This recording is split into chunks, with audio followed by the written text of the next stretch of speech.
तो आज का साइकोलॉजी मनोविज्ञान पेपर सेकंड यूजीसी नेट का सेशन, जो कि आज का सेशन टारगेटेड रहेगा एनटीए के यूनिट 6 के ऊपर। जो हमें एनटीए के द्वारा सिलेबस दिया गया है उसका यूनिट 6, जो कि थिंकिंग, इंटेलिजेंस और क्रिएटिविटी, चिंतन, बुद्धि तथा सृजनात्मकता का है, जिसके अंतर्गत आज हम एनटीए के द्वारा दिए गए सिलेबस को और फिर इसके प्रीवियस ईयर क्वेश्चंस को भी देखेंगे और इसका एक क्विक रिवीजन करने की कोशिश करेंगे।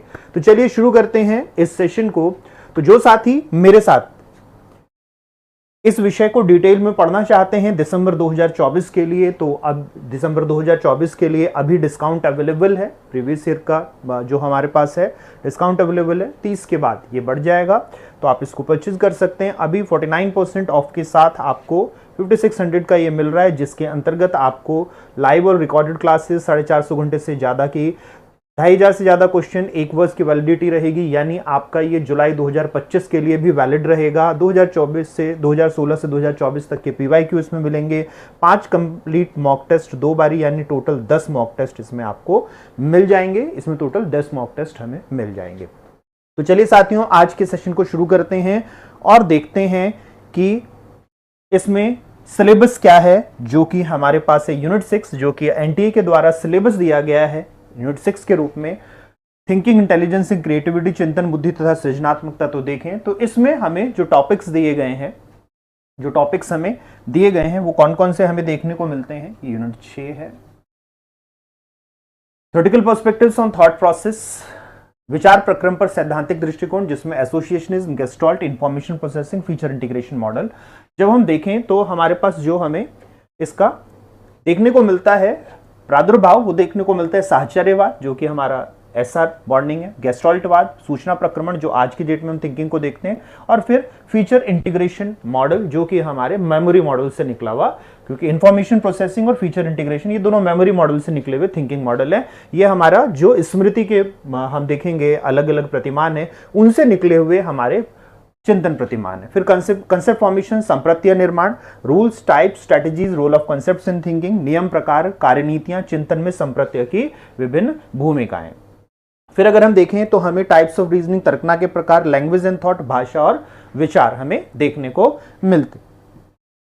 इसके बाद प्रॉब्लम सॉल्विंग, समस्या समाधान, टाइप, स्ट्रेटेजीज एंड ऑब्स्टेकल्स, प्रकार, कार्यनीतियां तथा अवरोध, डिसीजन मेकिंग, निर्णय, टाइप्स एंड मॉडल्स, प्रकार तथा मॉडल्स के ऊपर हम बात करते हैं।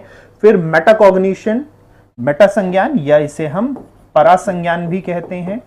मेटा संज्ञान या परासंज्ञान की अवधारणा है। इसमें मेटाकॉग्निटिव नॉलेज और मेटाकॉग्निटिव रेगुलेशन, जो कि हमें देखने को मिलता है कि हमारा थ्योरी है, उसके हिसाब से इसमें पूछा गया है।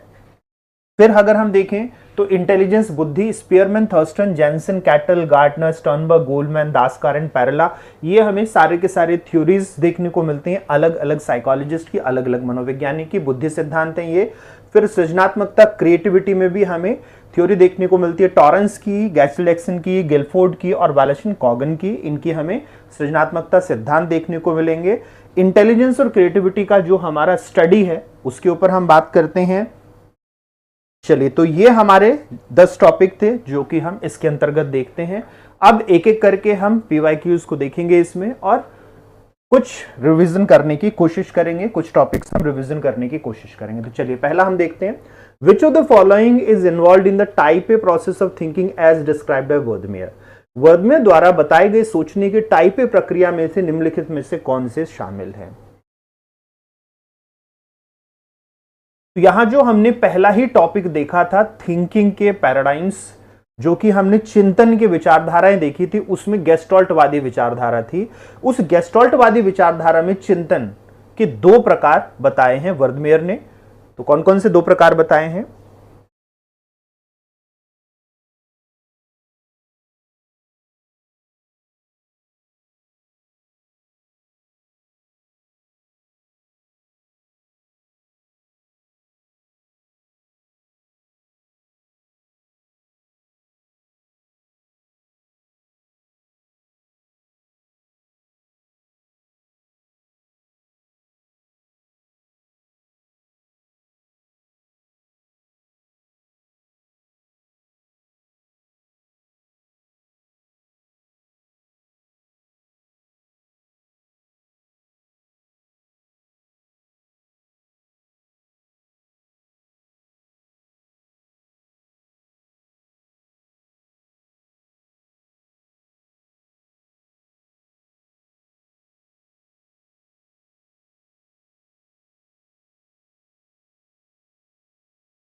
चलिए देखिए इसके अंदर, तो यहां पे जब हम बात कर रहे हैं तो हम यहां पे बात कर रहे हैं कि वर्दमियर का हमारे पास type A process of thinking.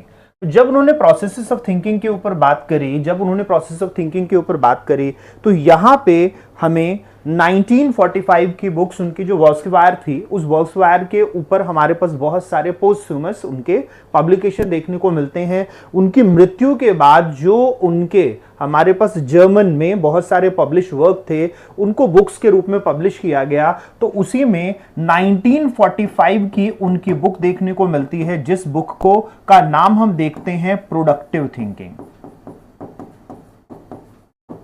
1945 में उनकी बुक आती है जिसका टाइटल होता है प्रोडक्टिव थिंकिंग, जिसका टाइटल होता है प्रोडक्टिव थिंकिंग।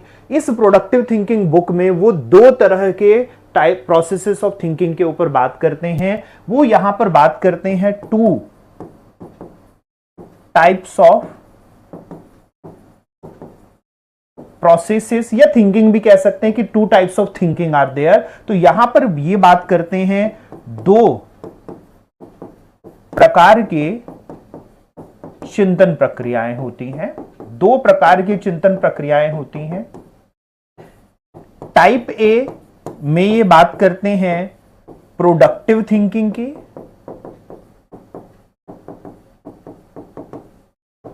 जो कि प्रोडक्टिव थिंकिंग जो हमें देखने को मिलता है कि इन्होंने उत्पादक चिंतन की बात करी, उत्पादक चिंतन की बात करी, जो कि क्या देगा, जो कि ग्रुपिंग और रिऑर्गेनाइजेशन देता है, जो कि जिसका आधार होता है होलसमनेस, ये गेस्टॉल्ट कहते हैं। जो गेस्टॉल्ट हमें परसेप्शन में या ऑर्गेनाइजेशन में हमें देखने को मिलेगा, तो वो जो ऑर्गेनाइजेशन कर रहा है, जो हमें ऑर्गेनाइजेशन होता हुआ दिखता है, अलग अलग एलिमेंट्स का, अलग अलग तत्वों का जो ऑर्गेनाइजेशन होता है, ग्रुपिंग होती है, ऑर्गेनाइजेशन होता है, या रीऑर्गेनाइजेशन होता है, रीग्रुपिंग होती है, जिससे कि अलग अलग परसेप्चुअल मीनिंग निकाले जाते हैं। अवधारणात्मक जब हम अर्थ निकालते हैं अपने दृश्य का, जो आने वाली सूचनाएं होती हैं, वो है प्रोडक्टिव थिंकिंग, जो कि इनोवेटिव, न्यू, हमें क्रिएटिव आइडियाज देगा, जो हमें आइडियाज देगा या हमें परसेप्चुअल ऑर्गेनाइजेशन देगा, हमें अवधारणात्मक का संगठन देगा। तो इसे उन्होंने कहा यह प्रोडक्टिव थिंकिंग है। वहीं पर जब जो दूसरा हमें बताता है या हमें दूसरे से दे दिया जाता है कि यही करना है या यही नॉलेज है, इसी को याद करो, जब हमें याद करने वाली चीजें दी जाती है, तो उन्होंने बात करी टाइप बी की, इन्होंने टाइप बी की बात करी, जिसको इन्होंने कहा रिप्रोडक्टिव थिंकिंग, जिसको इन्होंने कहा कि ये पुनरुत्पादक चिंतन है, ये पुनरुत्पादक चिंतन है, जिसके अंतर्गत इन्होंने कंडीशनिंग की बात करी, रिहर्सल की बात करी, इन्होंने ड्रिल्स की बात करी, जो हमें कॉमनली अपनी सोसाइटी में दिखते हैं, अपने समाज में जो हमें सामान्य तौर पर दिखते हैं, हम चीजें याद कर रहे हैं, चीजें दोहरा रहे हैं, अनुबंधन हो रहा है, ये सारी की सारी चीजें हमें किस में देखने को मिला, बी, हमें देखने को मिला रिप्रोडक्टिव थिंकिंग में। तो जो हमारे पास गेस्टॉल्ट है, जिसे हम ऑर्गेनाइजेशन ऑफ एलिमेंट्स कहते हैं, वो ऑर्गेनाइजेशन ऑफ एलिमेंट्स हमें देखने को मिलता है, ग्रुपिंग एंड रीऑर्गेनाइजेशन, समूहीकरण और पुनर्गठन, जो हमें क्या देगा, जो हमें परसेप्चुअल ऑर्गेनाइजेशन देता है, जिसे फिर हम गेस्टॉल्ट कहते हैं, जिसे हम गेस्टॉल्ट कहते हैं। यही हमें अवधारणात्मक संगठन देता है, अवधारणात्मक संगठन देता है, जिसे हम क्या कहते हैं, जिसे हम गेस्टॉल्ट कहते हैं या होलसमनेस कहते हैं, जो कि पूरी की पूरी फिर थ्योरी का बेसिस बना, इनके संपूर्ण सिद्धांत का आधार हमें देखने को मिला, इनके संपूर्ण सिद्धांत का आधार हमें देखने को मिला। तो यहां पे अगर हम देखेंगे तो जब हम एसिमुलेशन और कंडीशनिंग की बात कर रहे हैं, तो एसिमुलेशन और कंडीशनिंग हमारे पास किस ओर लेके जाती है, तो ये हमारे जो इंफॉर्मेशन प्रोसेसिंग मॉडल है, हमने सिलेबस में देखा था ना, हमें 4 बेसिस दिए थे। जब हम सिलेबस में बात करें तो हमें 4 आधार दिए थे, 4 आधार दिए थे ना हमें। कौन कौन से? एसोसिएशनिज्म, एसआर थ्योरी, गेस्टॉल्ट जो अभी हमने बात करी, प्रोडक्टिव थिंकिंग, इंफॉर्मेशन प्रोसेसिंग जो कि प्याजे का और हमें देखने को मिलता है ब्रूनर का या फिर हमें चॉमस्की का, ये सब इंफॉर्मेशन प्रोसेसिंग के ऊपर बात करते हैं, थिंकिंग के ऊपर प्याजे, ब्रूनर, चॉमस्की या फिर गैने, ये सब हमें इंफॉर्मेशन प्रोसेसिंग के ऊपर बात करें। और फिर फीचर इंटीग्रेशन मॉडल जो कि कंटेम्पररी हमें देखने को मिलेगा, जिसमें हमें जो कंसेप्ट फॉर्मेशन के मॉडल देखने को मिलते हैं, हायरार्की मॉडल देखने को मिलता है जो कि मेमोरी में आपको देखने को मिलेंगे। तो यहां पे इनके ये क्वेश्चन इसी के ऊपर बेस्ड हमें देखने को मिलता है। तो यहां ये गेस्टॉल्ट थिंकिंग है, एसिमिलेशन एंड कंडीशनिंग हमारे पास प्याजे का, तो ये इंफॉर्मेशन प्रोसेसिंग मॉडल है। ट्रायल एंड एरर, ब्लाइंड, अज्ञात परीक्षण और त्रुटि, ये हमारा एसोसिएशनिज्म है, ये साहचर्यवाद में है। पार्शियली प्रोडक्टिव, आंशिक उत्पादी प्रक्रियाएं, ये हमें किस में देखने को मिल जाएगा? ये फिर से हमारा इंफॉर्मेशन प्रोसेसिंग मॉडल का है। आंशिक उत्पादी ये इंफॉर्मेशन प्रोसेसिंग मॉडल का है हमारे पास, ठीक है। चलिए, पार्शियली प्रोडक्टिव हमें इंफॉर्मेशन प्रोसेसिंग में देखने को मिलेगा, जो वहां पे, क्योंकि वहां कंस्ट्रक्टिविज्म की बात होती है ना, निर्माणवाद की बात होती है, तो निर्माणवाद एक तरह से पार्शियली प्रोडक्टिव है, वो एक पार्शियल प्रोडक्टिव थिंकिंग है। चलिए नेक्स्ट देखें, कैटल ने फ्लूइड एंड क्रिस्टल दिया था, ये किस तरह का थ्योरी हमें देखने को मिलता है? आयुषी गुप्ता जी, एस्टेट का रिजल्ट भी जल्द ही आएगा, अभी सारे रिजल्ट अटके हुए हैं, अभी सारे रिजल्ट अटके हुए हैं कि क्या करें कैसे करें, इसके लिए क्या करें कैसे करें, ये इसके ऊपर सारे रिजल्ट अटके हुए हैं। तो जैसे ही इसमें क्लैरिटी आती है, जैसे ही क्लैरिटी आएगी वैसे ही क्या होगा, रिजल्ट आने शुरू हो जाएंगे और वो 1-2 हफ्ते में सारे रिजल्ट आ जाएंगे। और जो हमें देखने को मिलेगा एग्जाम, आपका टीआरई 4 के साथ एग्जाम होना है, स्पेशल का भी टीआरई 4 के कैलेंडर में ही है, उसी के साथ एग्जाम होगा।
हम लोग पेपर फर्स्ट की भी तैयारी करवाते हैं ऋतु जी, पेपर फर्स्ट की भी तैयारी करवाते हैं, उसका कॉम्बो मिल जाएगा, पेपर फर्स्ट को भी ले सकते हैं।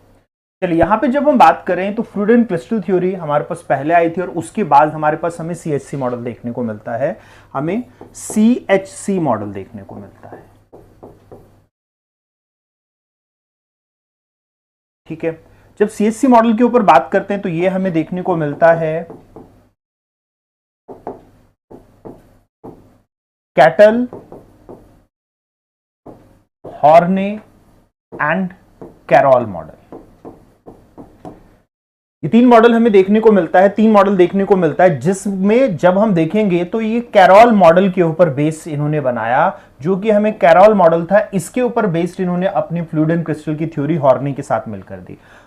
कैरॉल ने हॉर्ने के थ्योरी को यूज किया था और कैटल ने हॉर्ने के और कैरॉल के थ्योरी को यूज करके फ्लूइड एंड क्रिस्टल दिया, और फिर उसके बाद तीनों के ने मिलकर हमें ये मॉडल दिया, तीनों ने मिलकर हमें ये मॉडल दिया, ठीक है। तो यहां पे अगर हम बात करें तो यहां स्पेसिफिकली किसके ऊपर बात हो रही, तो जब हम कैरॉल मॉडल की बात करते हैं तो कैरॉल हमें देते हैं 3 स्ट्रेटा मॉडल, ये हमें त्रिस्तरीय प्रतिमान देते हैं, बुद्धि का त्रिस्तरीय प्रतिमान देते हैं, त्रिस्तरीय प्रतिमान हमें देते हैं, जिसमें 3 लेवल हमें कौन कौन से देखने को मिलते हैं, जिसमें हमें पहला देखने को मिलता है ब्रॉड लेवल इंटेलिजेंस, सॉरी पहले जनरल आएगा ना। सबसे पहला हमें देखने को मिलता है जनरल इंटेलिजेंस,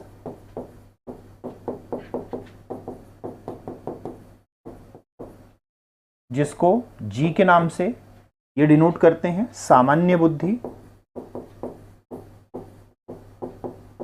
फिर हमें सेकंड स्ट्रेटा देखने को मिलता है जिसको ब्रॉड लेवल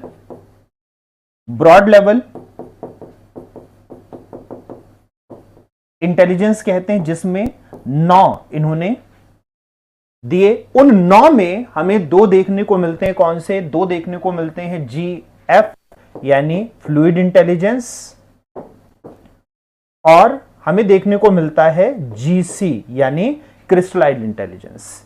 इसमें हमें ये दोनों देखने को मिलते हैं, फ्लूइड इंटेलिजेंस और क्रिस्टलाइन इंटेलिजेंस। तो ये हमारे पास वृहत स्तर बुद्धि कारक हैं। और लास्टली फिर हमें इसमें देखने को मिलता है तीसरा लेवल, जिसे नैरो कॉग्निटिव एबिलिटीज कहा इन्होंने।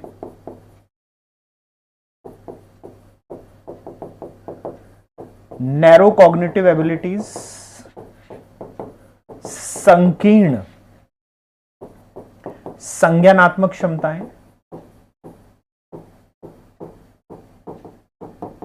जिसके अंतर्गत अलग अलग फैक्टर्स को आइडेंटिफाई करने की बात की गई। तो यहां पे अगर हम देखें तो जो हमारे पास हमसे कैटल के पूछे गए हैं तरल और स्फटित बुद्धि, तो ये हमारा सेकंड ऑर्डर एबिलिटीज था। ये योग्यताओं के कारकों का द्वितीय क्रम था। ये अगर हम योग्यताओं के हिसाब से देखें तो हमें सेकंड ऑर्डर देखने को मिलता है। ये हमें सेकंड ऑर्डर देखने को मिलता है। तो जब हम 3 स्ट्रैटम मॉडल को देखते हैं या 3 स्ट्रैटा मॉडल को देखते हैं, स्ट्रैटा प्लूरल हो गया, स्ट्रैटम सिंगुलर हो गया, ठीक है। तो इसे हम क्या कहेंगे? इसे हम कहते हैं कि ये हमारे पास सेकंड ऑर्डर फैक्टर है, ये हमारे पास द्वितीय क्रम है। चलिए नेक्स्ट देखें। The tendency to believe that a task will take less time than it really will is known as। बिल्कुल नगमा जी, जितना रिजल्ट को सोचेंगे उतना टेंशन होगा। रिजल्ट को सोचना ही अपने आप में टेंशन है। मैं बार बार इस चीज को कहता हूं, you people are psychologist not the common students. आप कोई आम छात्र नहीं है, आम छात्र छात्राएं नहीं हैं। आप सभी साइकोलॉजिस्ट हैं, आप सभी फ्यूचर टीचर्स हैं। और उसके बावजूद अगर आपको ही टेंशन होगी तो आप अगली पीढ़ी को कैसे करेंगे, कैसे संभालेंगे?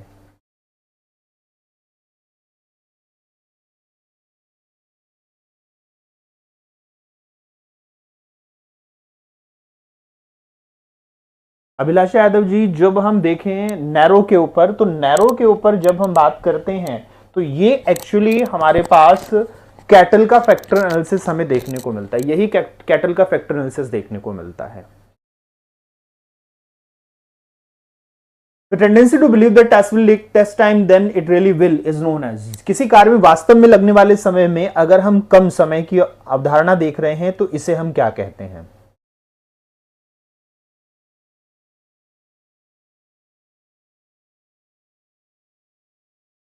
आशावादी पक्षपात होता है when we believe that we will certainly succeed। Optimist bias को हम क्या कहते हैं? इसको हम कई बारी ये भी कह देते हैं कि व्यक्ति ओवर कॉन्फिडेंट है। व्यक्ति ओवर कॉन्फिडेंट है जब व्यक्ति ये सोचता है कि हम निश्चित ही सफल हो जाएंगे, निश्चित ही सफल हो जाएंगे। वो दूसरों के को कम मानता है।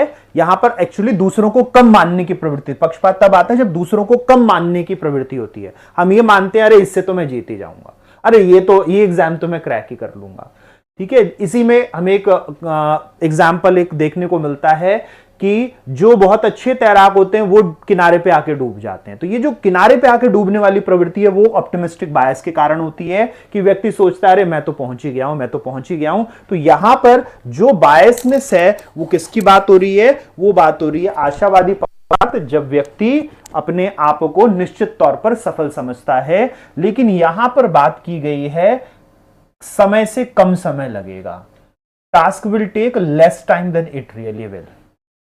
जब हम कम समय को बेसिस करें,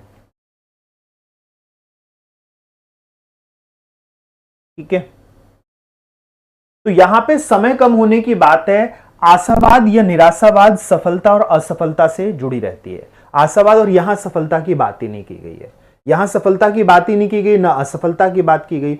जो असफलता की सोचता है वो निराशावाद होता है, जो सफलता की सोचता है वो आशावाद होता है। ठीक है, ये आशावाद निराशावाद तो हमें बिल्कुल लिटरली पता है। यहां किसकी समस्या है? यहां समस्या है समय कम लगेगा। अब समय कम लगेगा, ये कौन सी प्रवृत्ति है? समय कम लगेगा, ये कौन सी प्रवृत्ति हमें देखने को मिलती है?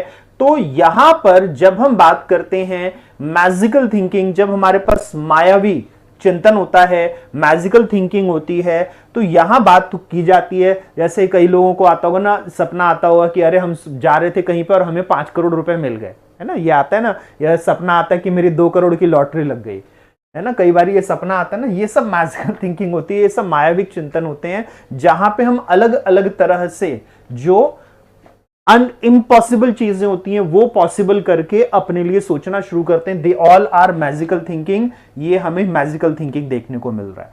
फंडामेंटल एट्रीब्यूशन एरर, मूलभूत गुणारोपण त्रुटि। सक्सेस, सक्सेस को हम इंटरनल एट्रीब्यूट करते हैं, इंटरनल जो हमारे एबिलिटीज हैं इसको एट्रीब्यूट करते हैं। सफलता को हम आंतरिक क्षमताओं मानते हैं, और फेलियर को हम एक्सटर्नल कॉज्ड मानते हैं। असफलता को हम बाह्य कारण आरोपित करते हैं। जब हम आंतरिक क्षमताओं पे आरोपित करें सफलता को, तो इसे हम एट्रीब्यूशन एरर कहते हैं, इसे हम एट्रीब्यूशन एरर कहते हैं। ये मूलभूत गुणारोपण त्रुटि है हमारे पास। ठीक है, तो यहां पे जो प्लानिंग की फैलेसी है कि जितना हमें सही समय की प्लानिंग होनी चाहिए थी उससे कम समय हमने सोच लिया, और यही हमारे पास क्या होता है, ये प्लानिंग फैलेसी होती है। जब हमें इतना पैसा लगेगा, अक्सर हम प्लानिंग फैलेसी किस में देखते हैं, जैसे जब हम घर बना रहे होते हैं या फिर हम लड़की की शादी करते हैं। भारत के ये दो सबसे फेमस एग्जाम्पल है। दोनों की शादी में पैसा कम पड़ जाता है, दोनों की शादी में वो दोनों कामों में पैसा कम पड़ जाता है। लड़की की शादी में और दूसरा घर बनाने में पैसा क्यों कम पड़ जाता है? क्योंकि हम सोचते हैं हम इतना खर्च करेंगे, हम इतना खर्च करेंगे, और जब हम सोचते हैं कि हम इतना खर्च करेंगे हमारा प्लानिंग फेल हो जाता है और उससे ज्यादा खर्चा हो जाता है। तो ये जो चीज हमें देखने को मिलती है इसे हम प्लानिंग फैलेसी कहते हैं, जहां पर हम समय और जो हमें लागत लगनी है, टाइम एंड जो हमारा इन्वेस्टमेंट है, इसको हम सही से प्लान नहीं कर पाते। हम सोचते हैं कम लगेगा, लग जाता है ज्यादा। तो इसे क्या कहा जाता है? इसे कहा जाता है प्लानिंग फैलेसी। दोनों चीजों के लिए होता है, समय के लिए भी और लागत के लिए भी। It is for both time and investment for anything. Time और इन्वेस्टमेंट फॉर एनीथिंग जब भी हम करते हैं तो इसे प्लानिंग फैलेसी कहा जाएगा। समय कम सोचेंगे ज्यादा लग जाएगा, पैसा कम सोचेंगे ज्यादा लग जाएगा। दोनों जगह प्लानिंग फैलेसी लगेगी, दोनों जगह हमें नियोजन का तर्क दोष लगेगा। हम सही से नियोजित नहीं कर पाए, हम सही से नियोजित नहीं कर पाए। तो यहां पे दैनिक जीवन में सबसे अच्छा एग्जाम्पल लड़की की शादी में और घर बनाने में। चलिए नेक्स्ट क्वेश्चन को देखें। ये चारों ध्यान रखिएगा, बार बार पूछे जाने वाले क्वेश्चन है, बार बार पूछे जाने वाले क्वेश्चन है। After being robbed by a boy recently the shopkeeper says beware of teenagers in our community. ये फिर से एक हमें पॉलिसी दी गई है। एक लड़के द्वारा लूटे जाने के बाद दुकानदार कहता है कि हमारे समुदाय के किशोरों से सावधान रहिए। उसकी प्रतिक्रिया को निम्नलिखित से क्या स्पष्ट करता है?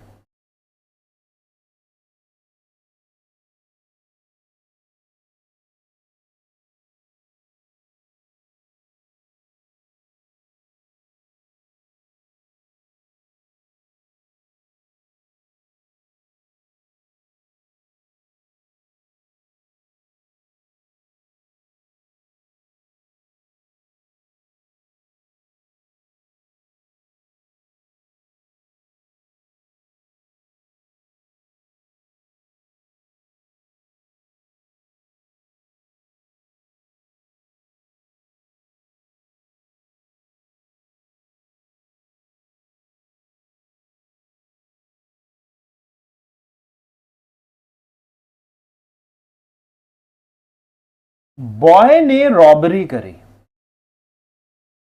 यहां पर लड़के ने लूटा, लड़के ने लूटा, ठीक है। यहां वारदात किसकी है, घटना किसकी है, यहां हमें फेनोमेना कौन सा देखने को मिल रहा है, सॉरी इवेंट कौन सा देखने को मिल रहा है, इवेंट हमें लूट का देखने को मिल रहा है, हमें इवेंट हमें लूट का देखने को मिल रहा है। अब ये लूटिंग में हमारे पास कौन सा, यहां पर इस इवेंट का प्रिपरेटर यानी इस इवेंट का हमारे पास कॉज कौन है, तो कॉज वन इवेंट की हम बात कर रहे हैं। वन इवेंट का कॉज कौन है, कारण केवल एक घटना का, केवल एक घटना का, ये है लड़का, ये है बॉय, या हम इसको एट्रीब्यूट कर लें तो हम इसे कह देते हैं टीनेज, इसे हम कह देते हैं किशोर, ठीक है। वन टीनेज है, ये एक लड़का है, ठीक है। लेकिन क्या किया गया, क्या किया गया, इसमें एट्रीब्यूशन कर दिया गया, एट्रीब्यूशन केवल वन इवेंट को एट्रीब्यूट कर दिया हमने, यहां पर किसके लिए, गुणारोपण कर दिया होल क्लास जो कि टीनेज हो गया, पूरे वर्ग के ऊपर जो कि किशोर है, एंड ऑल फेनोमेना, इस तरह की सभी घटनाओं के लिए जो कि लूटिंग है। तो जब हम किसी एक एग्जाम्पल को, तो ये हमारे पास क्या था, वन एग्जाम्पल था, ये एक उदाहरण था, और इसके ऊपर हमने क्या किया, इसके ऊपर हमने साइकोलॉजिकल फेनोमेना को एक्सप्लेन कर दिया, या किसी सोशल फेनोमेना को, साइकोलॉजिकल की जगह मैं इसको सोशल लिख देता हूं क्योंकि सोशल, हमने किसी सोशल फेनोमेना को इससे एक्सप्लेन कर दिया, हमने इससे किसी भी सामाजिक गोचर को व्याख्यायित कर दिया। तो जब एक उदाहरण से कोई सूचित किया जाता है तो इसे रिप्रेजेंटेटिव ह्यूरिस्टिक कहा जाता है, प्रतिनिधिक शोध प्रणाली कहा जाता है। जब कोई हमें ये सुनाएगा और हम भी उससे को कर देंगे तो इसे अवेलेबल ह्यूरिस्टिक कहा जाएगा। अब उसने, शॉपकीपर ने हमें सुझाया, शॉपकीपर ने हमें सुनाया, हमने क्या करा, हमें समझ में आ गया, अरे हां दुकानदार तो बिल्कुल सही कह रहा है। अब मुझे मेरा दोस्त मिला, उस मैंने कहा देखो उस दुकानदार की दुकान जो है ना उसने लूट ली, और अब लूट ली तो इसका मतलब आजकल के युवा तो लुटेरे हो गए हैं। तो यहां पर मेरे पास जो अवेलेबल है ह्यूरिस्टिक, मैं उसको यूज करने लगा, तो ये अवेलेबल ह्यूरिस्टिक कहलाएगा। लेकिन अगर मेरे साथ ही घटना हुई और उसके बेसिस पे अगर हम समझाने लगेंगे तो इसे हम रिप्रेजेंटेटिव ह्यूरिस्टिक कहते हैं। और बहुत सारे लोग इसी के ऊपर काम करते हैं कि कोई एक बात होती है, उसके बाद पूरी कम्युनिटी को इसके लिए बताना शुरू कर देंगे, ठीक है। तो यहां पर अवेलेबिलिटी ह्यूरिस्टिक क्या है, अवेलेबिलिटी ह्यूरिस्टिक है जब हमें कोई घटना उपलब्ध हो, उसका व्याख्या उपलब्ध हो और हम उसी से दूसरी को भी व्याख्या करने लगे, एल्गोरिथम हमने देखा था, स्टेप बाय स्टेप सॉल्यूशन होता है जब हम क्रम और पदानुसार, हम देखेंगे सोपानीय होकर क्रमानुसार या पदानुसार जब कोई समाधान करते हैं तो उसे कहा जाएगा एल्गोरिथम। वहीं पर जब हम गैम्बलर्स फैलेसी, जुआरी मित्र भ्रम की बात करेंगे तो हम लगातार अपने इन्वेस्टमेंट को, टाइम और मनी के इन्वेस्टमेंट को करते जाएंगे कि अब सफलता मिल जाएगी, अब सही हो जाएगा। जब हम लगातार करते रहते हैं, लगातार इन्वेस्टमेंट करते रहते हैं तो इसे हम गैम्बलर्स फैलेसी कहते हैं, इसे जुआरी मिथ्याभ्रम कहते हैं, तो आंसर यहां पे सी हमें रिप्रेजेंटेटिव ह्यूरिस्टिक देखने को मिलेगा, चलिए नेक्स्ट देखें। फीचर्स ऑफ मेटाकॉग्निशन को हम देख रहे हैं। Features of metacognition, what are the features of metacognition, metacognition के फीचर्स कौन कौन से हैं इसमें।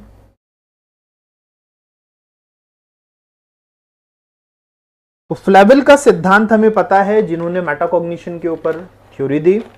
फ्लेबल की थ्योरी हमें मेटाकॉग्निशन की देखने को मिलती है।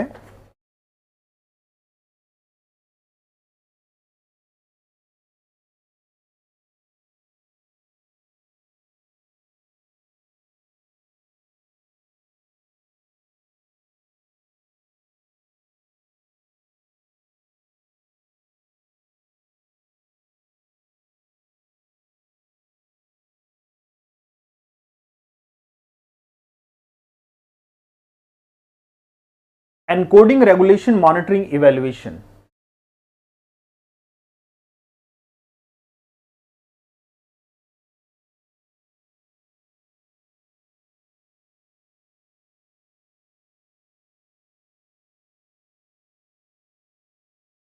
गारंटी सॉल्यूशन जैसी कोई चीज नहीं होती। एल्गोरिथम एक्चुअली क्या है, हमारे पास टेस्टेड रहता है और वो हमारे अच्छा रहता है जब कोई हमारी ट्रेडिशनल प्रॉब्लम होती है। नोवेल प्रॉब्लम में एल्गोरिथम असफलता भी दे सकता है, असफलता भी देख सकता है।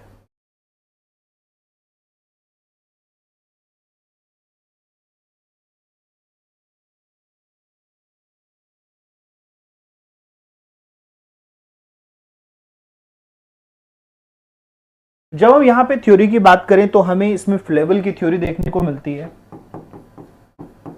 फ्लेबल की हमें मेटाकॉग्निटिव थ्योरी देखने को मिलती है, जिसमें उन्होंने तीन चीजों के ऊपर बात करी। उन्होंने बात करी metacognitive knowledge, metacognitive strategies and metacognitive experiences. तीन चीजों के ऊपर बात करी इन्होंने।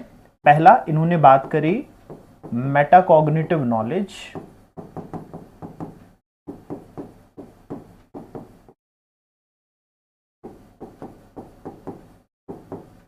परासंज्ञान ज्ञान। दूसरा, इन्होंने बात करी मेटाकॉग्निटिव स्ट्रेटजीज,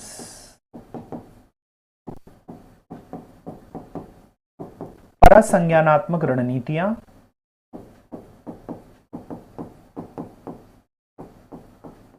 और तीसरा फिर इन्होंने बात करी मेटाकॉग्निटिव एक्सपीरियंसेस, परासंज्ञानात्मक अनुभव। अब जब यहां पर बात की गई है फीचर्स ऑफ मेटाकॉग्निशन में और इसमें ये चीजें दी गई है, तो ये जो टर्म्स दे रखी हैं, ये हमसे क्वेश्चन पूछा गया है मेटाकॉग्निटिव स्ट्रेटेजीज का।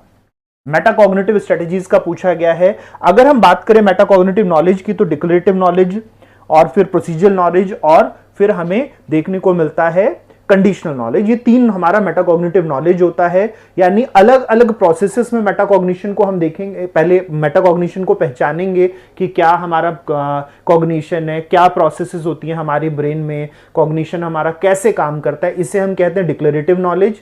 उसके बाद फिर उसको जब हम इंप्लीमेंट करते हैं तो उसे प्रोसीजरल नॉलेज कहता है, कि जब हम उसको अपने मस्तिष्क में काम करते हुए देखते हैं, एक्सपीरियंस से हमें काम होता हुआ दिखेगा, हम सोच रहे हैं, क्या सोच रहे हैं, कैसे सोच रहे हैं, या हमने देखा कि हमने कुछ थ्योरीज देखी कि हमारा हायरार्की में मेमोरी बनता है, तो हम उसी हिसाब से मेमोरी बनाने लगे। तो वो सारा मेटाकॉग्निटिव हमारा नॉलेज था, जिसको हमने एक्सपीरियंस किया, तो वो मेटाकॉग्निटिव प्रोसीजरल नॉलेज बन गया। और अब हम अलग अलग सिचुएशन में उसको यूज करना शुरू करेंगे, तो उसको कंडीशनल नॉलेज कहते हैं। अब इसके लिए स्ट्रेटेजीज अपनानी पड़ती है। तो स्ट्रेटेजीज, 4 स्ट्रेटेजीज बताई उन्होंने। सबसे पहली स्ट्रेटेजी बताई उन्होंने मेटाकॉग्निटिव, हमारे पास विनिमय। ये हमारी स्ट्रेटेजीज हैं,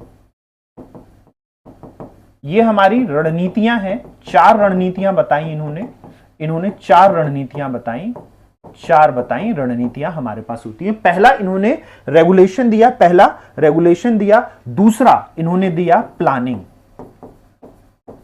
कि हम अलग अलग अपने कॉग्निशन को, संज्ञान की प्रक्रियाओं को क्या करेंगे, हम नियोजित करेंगे। पहला रेगुलेशन करेंगे, दूसरा नियोजित करेंगे, तीसरा फिर हम इसको मॉनिटर करेंगे, और चौथा फिर हम इसको इवैल्यूएट करेंगे। और इन चारों को जब हम कर रहे होंगे तो हमें जो एक्सपीरियंसेस होंगे उससे उन्होंने कहा कि ये मेटाकॉग्निटिव एक्सपीरियंसेस हैं। इसके अंतर्गत हम क्या देखेंगे, इसके अंतर्गत हम देखेंगे कि हम अलग अलग मेटाकॉग्निटिव नॉलेज को, मेटाकॉग्निटिव स्ट्रेटजीज यूज करते हैं, जिससे कि हमें रिजल्ट्स और गोल्स हमारे अचीव हो जाते हैं, हमारे विभिन्न लक्ष्य प्राप्त हो जाते हैं। एनकोडिंग फिर हमें देखने को मिलेगा, एनकोडिंग दूसरा हमें देखने को मिलता है, स्टोरेज और फिर रिट्रीवल। ये तीन जो हैं ये किसके हैं, ये हमें मेमोरी के देखने को मिलते हैं। ये किसका है, ये मेमोरी मॉडल का स्टेप है, ये मेमोरी मॉडल का स्टेप है। तो बी सी डी और चौथा अगर दिया जाता तो प्लानिंग। हमारे पास ये 4 मेटाकॉग्निटिव स्ट्रेटेजीज हैं। आंसर हो जाएगा चौथा, आंसर चौथा हमें होता हुआ, ठीक है। तो ये हमें मेटाकॉग्निटिव स्ट्रेटेजीज देखने को मिल रही हैं।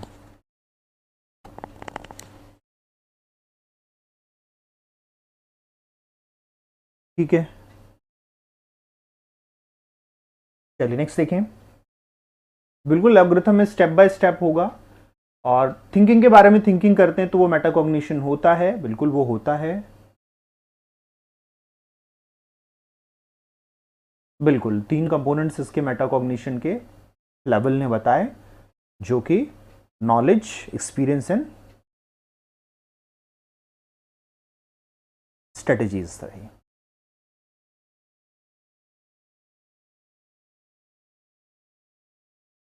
जेनसन का मॉडल दिया गया है, जेनसन मॉडल ऑफ इंटेलिजेंस यहां पे बात की गई है। जेनसन मॉडल ऑफ इंटेलिजेंस 1969 का ये मॉडल हमें देखने को मिलता है। 1969 का ये हमें मॉडल देखने को मिलता है।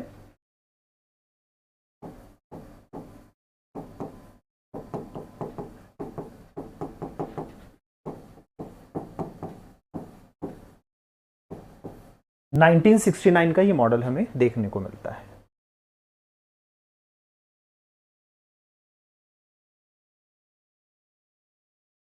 Difficulty and complexity of task, कार्यों की कठिनता और जटिलता, SCS differences, racial differences, gender differences. यहां पर इन्होंने ये जो स्टडी किया था ये किस चीज का स्टडी था और ये हमें किस रूप में देखने को मिलता है।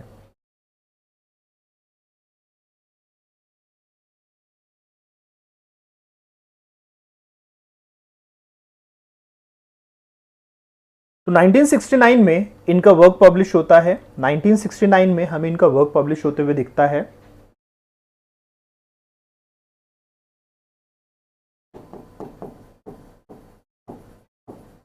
How much we can boost IQ and scholastic achievement, या एकेडमिक अचीवमेंट कहीं पे लिखा हुआ दिखेगा आपको, स्कॉलिस्टिक अचीवमेंट या फिर एकेडमिक अचीवमेंट। ये इनका 1969 में वर्क पब्लिश होता है हार्वर्ड रिव्यू में। हार्वर्ड रिव्यू वहां पे एक तरह का, हमारे पास हार्वर्ड यूनिवर्सिटी में एक तरह का सिंपोजियम होता है, उसमें ये अपना वर्क पोस्ट करते हैं। और इसमें खासकर इन्होंने बात करी होती है एशियन, अफ्रीकन और अमेरिकन स्टूडेंट्स के डिफरेंसेस के ऊपर। स्टूडेंट्स के डिफरेंसेस के ऊपर एशियन, अफ्रीकन और अमेरिकन रूट्स के जो स्टूडेंट्स हैं इनके IQ और अचीवमेंट में कितना चेंज आता है। तो यहां पर एशियाई मूल के, अफ्रीकी मूल के और अमेरिकी या यूरोपीय मूल के जो स्टूडेंट्स हैं, छात्र हैं, इनके ऊपर कितना हमें देखने को मिलता है। यहां पे अगर हम देखें तो इन्होंने रेशियल डिफरेंसेस के ऊपर बात करा, इन्होंने रेशियल डिफरेंसेस के ऊपर बात किया। इसके लिए जो इन्होंने अपना टेस्टिंग मॉडल रखा, उस टेस्टिंग मॉडल में इन्होंने difficulty and complexity of task दिया, कार्यों की कठिनता और जटिलता के ऊपर बात करी। जो इन्होंने ये अध्ययन किया था उस अध्ययन में सभी के बीच में अलग अलग तरह के हमें देखने को मिलता है इनको देखने को मिलता है। तो यहां पर इन्होंने इसके ऊपर बहुत कंट्रोवर्सी भी हुई, क्योंकि इन्होंने कहा कि अमेरिकी बच्चों का तो आईक्यू बढ़ भी सकता है, एशियन और अफ्रीकन बच्चों का आईक्यू कभी नहीं बढ़ पाएगा, कभी नहीं बढ़ पाएगा। तो इसीलिए रेशियल डिफरेंसेस के ऊपर इन्होंने खासकर बात करी थी और अफ्रीकन और एशियन बच्चों को कम आईक्यू वाला बताया था, इन्होंने कम आईक्यू वाला बताया था। इसके कारण इनका बहुत ज्यादा क्रिटिसिज्म भी हुआ था। और एक और चीज के ऊपर इन्होंने बात करी कि एशियन और अफ्रीकन क्यों नहीं कभी इतना आईक्यू रख पाए, तो इसके लिए उन्होंने एसईएस डिफरेंसेस को बेस लिया था।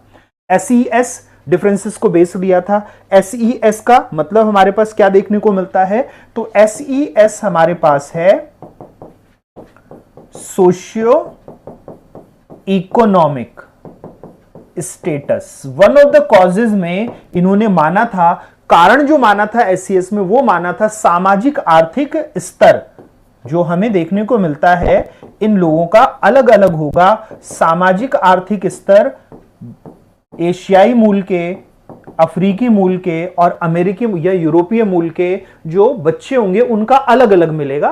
यूरोप और अमेरिका में, अमेरिका खासकर अमेरिका का स्टडी किया था इन्होंने, तो एसईएस स्टेटस के ऊपर बात करी थी। इन्होंने जेंडर डिफरेंसेस के ऊपर कोई स्टडी में बात नहीं करी थी, जेंडर डिफरेंसेस पे कोई बात नहीं करी थी। इसीलिए आंसर यहां ए, बी और सी यानी तीसरा हो जाएगा। तीसरा हमें आंसर देखने को मिलेगा। ठीक है, चलिए नेक्स्ट देखें।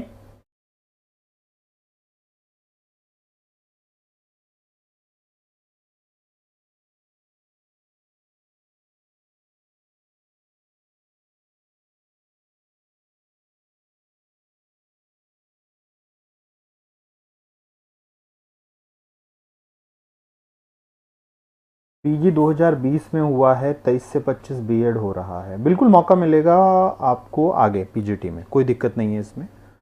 जब आपका हो जाएगा 25 में बीएड, उसके बाद आप एलिजिबल होंगे, उसके बाद आप एलिजिबल होंगे। बिल्कुल टुनटुन जी डाल देते हैं।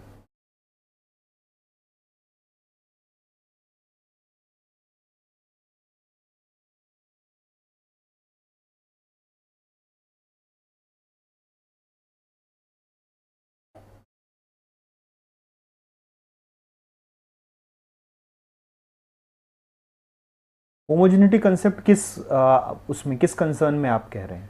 क्योंकि मेनली जो इनका हार्वर्ड एजुकेशन रिव्यू में पब्लिशिंग था वो हमारे पास जेनेटिक फैक्टर्स के ऊपर था और सोर्स ऑफ हमारा बेसिस जो सोर्स ऑफ एकेडमिक परफॉर्मेंस है उसके ऊपर था। तो सोर्स ऑफ एकेडमिक परफॉर्मेंस में इन्होंने बात करी थी एसईएस कंडीशंस की, सोशियो इकोनॉमिक कंडीशंस की। तो होमोजेनिटी किस बेसिस पे आप कह रहे हैं? आप पूरा का पूरा इनका स्टडी जो था वो स्पीयरमैन के जनरल इंटेलिजेंस पे बेस्ड था।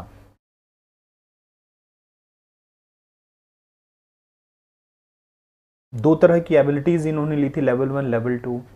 लेवल 1 में इन्होंने अमेरिकन को अच्छा माना था, लेवल 2 में इन्होंने एशियन और अमेरिकन को अच्छा माना था, अफ्रीकन को सबसे बेकार माना था रेशियल और वो उसके हिसाब से। फर्स्ट 5 इंटेलिजेंस पूछा गया है इसमें, फर्स्ट 5 इंटेलिजेंस पूछा गया है गार्डनर का। गार्डनर द्वारा बताए गए प्रथम 5 बुद्धियों के क्रम में लगाएं। देखिए अगर आपने डिटेल में स्टडी कर रखा होगा तभी ये क्वेश्चन, इस तरह के क्वेश्चन आप कर पाएंगे। ये एक्चुअली किसके ऊपर बेस्ड रहता है? ये सारे क्वेश्चन बेस्ड रहते हैं जब भी हम किसी थ्योरी को डेवलप होते हुए देखेंगे तो उस थ्योरी के बड़े सारे पड़ाव रहेंगे, बड़े सारे पड़ाव रहेंगे। जैसे अभी एक साथी ने 1985 की बात कर दी, जबकि 85 में गार्डनर ने 5 नहीं दिए थे, 85 में गार्डनर ने 5 नहीं दिए थे। अगर हम 5 लेवल के ऊपर बात करते हैं कि ये हमारे पास 5 हमें मिले हैं तो ये 5 कम मिले हैं। अगर हम इनके ऊपर बात करते हैं तो हमें क्या देखने को मिलेगा? हमें इसमें फ्रेम्स ऑफ माइंड बुक देखनी पड़ेगी। और ये जब हम फ्रेम्स ऑफ माइंड की बात करते हैं, हम जब फ्रेम्स ऑफ माइंड की बात करते हैं तो सबसे पहले 1983 में हमें 6 देखने को मिलेगा, हमें 6 इन्होंने दिए। 1983 में जब हमें देखने को मिलता है गार्डनर की थ्योरी, इन्होंने 6 टाइप्स दिए थे। 1983 में इन्होंने 6 टाइप्स दिए थे जब हम इसके ऊपर बात करते हैं। और बुक थी फ्रेम्स ऑफ माइंड, जिसके बार बार पब्लिकेशन हुए। जो बुक हमें देखने को मिलती है, बुक है फ्रेम्स ऑफ माइंड। बुक हमें देखने को क्या मिलती है? फ्रेम्स ऑफ माइंड हमें देखने को मिलती है। फिर हमें 1993 में इन्होंने एक टाइप इंक्रीज करके 7 टाइप कर दिए। 1993 में 7 टाइप इन्होंने कर दिए। 1993 में इन्होंने 7 टाइप कर दिए। फिर इन्होंने 1999 में 8 टाइप्स कर दिए। 8 टाइप्स कर दिए और रिसेंटली 2006 में इन्होंने 9वें टाइप के ऊपर बात करना शुरू किया है। अभी तक इसके ऊपर इन्होंने बुक पब्लिश नहीं करी है, लेकिन सिम्पोजियम में 9th टाइप हमारे पास एग्जिस्टेंशियल इंटेलिजेंस का रख दिया है इन्होंने।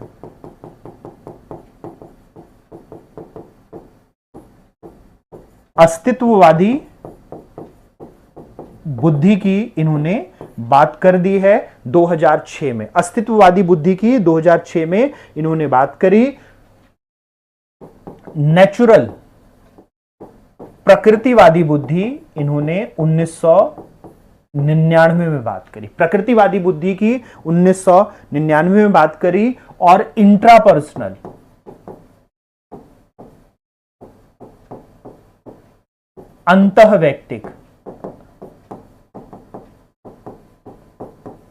अंतःवैयक्तिक की इन्होंने 1993 में बात करी थी। 1993 में बात करी थी।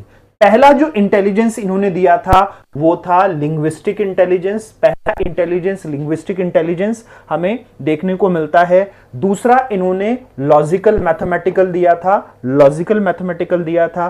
तीसरा इन्होंने स्पेशल इंटेलिजेंस दिया था। चौथा इन्होंने बॉडी काइनेस्थेटिक इंटेलिजेंस दिया था। पांचवा इन्होंने दिया था म्यूजिकल इंटेलिजेंस।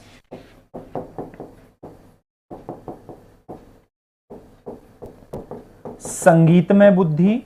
और छठा इन्होंने दिया था इंटरपर्सनल इंटेलिजेंस, जो कि अंतरक्रियात्मक बुद्धि है। अब हमसे पूछा गया है कि फर्स्ट 5 इंटेलिजेंस लगाइए, तो नेचुरल इंटेलिजेंस हमारे पास कौन सा है? ये हमारा 8वां इंटेलिजेंस हमें देखने को मिल रहा है। इनको क्रम में लगाने के लिए कहा गया, तो इनको क्रम में लगा लेते हैं। इनको क्रम में लगाएंगे तो हमें क्या देखने को मिलेगा? ABCDE मिलेगा। पहला ही आंसर है। पहला ही आंसर हमें देखने को मिलता है। पहला ही आंसर हमें देखने को मिल जाता है। ठीक है। 10वां कौन सा दे दिया उन्होंने? 10वां इंटेलिजेंस कौन सा दे दिया? अभी तक 2006 में, फिर 2009 में इसी के ऊपर बात करी। 2009 में उन्होंने लास्ट पेपर पब्लिश किया है। तब भी एग्जिस्टेंशियल जो हमारे पास है इसका रिसर्च पब्लिश किया उन्होंने 2009 में। नाम पब्लिश 2006 में कर दिया था, 9 टाइप बता दिए थे, और उसका रिसर्च 2009 में उन्होंने पब्लिश किया है, जो कि अभी डोमेन में अवेलेबल है उनकी वेबसाइट के ऊपर भी। उसके बाद तो अभी कोई नया इंटेलिजेंस लाए नहीं है वो। ठीक है, चलिए नेक्स्ट देखें। Gardner's theory of intelligence posits that a person who is introspective, self-reflective, understands the strengths and weaknesses tend to have higher level of। तो ये बिल्कुल लड्डू क्वेश्चन है, फटाफट बताएं। बुद्धि सिद्धांत के अनुसार जो व्यक्ति अंतर्निरीक्षण करने वाला हो, स्वविमर्शशील हो और अपनी कमजोरियों और ताकत को समझता हो, उसे किस स्तर का कहेंगे? उसे किस स्तर का कहेंगे? तो बिल्कुल लड्डू क्वेश्चन है, उसे हम किस स्तर का करते हैं? तो बिल्कुल जो अपने बारे में बात करता है वो कौन सा है? वो बिल्कुल हमारे पास है इंट्रापर्सनल, वो अंतःवैयक्तिक होता है। वो कौन सा होता है? जो अपने बारे में बात करता है, अंतर्निरीक्षण करने वाला होता है, वो कौन सा होता है? इंट्रापर्सनल। वो इंट्रापर्सनल होता है। नेचुरलिस्टिक प्रकृति के बारे में, इंटरपर्सनल दूसरे व्यक्तियों के बारे में, लिंग्विस्टिक भाषा रचना मतलब साहित्यिक रचना, इन सब के ऊपर जो बात करेगा। क्रिस्टलाइज्ड इंटेलिजेंस में क्या होगा? क्रिस्टलीकृत बुद्धि में क्या है? What is crystallised intelligence?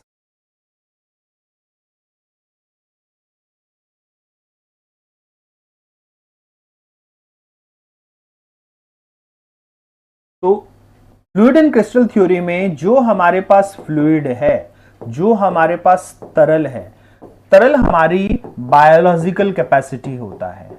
ये हमारा बायोलॉजिकल कैपेसिटी ऑफ इंटेलिजेंस है। जैसे हम मनुष्य हैं तो हमें जो मनुष्य में देखने को मिलेगा, तो ये बुद्धि की जैविक क्षमता होती है।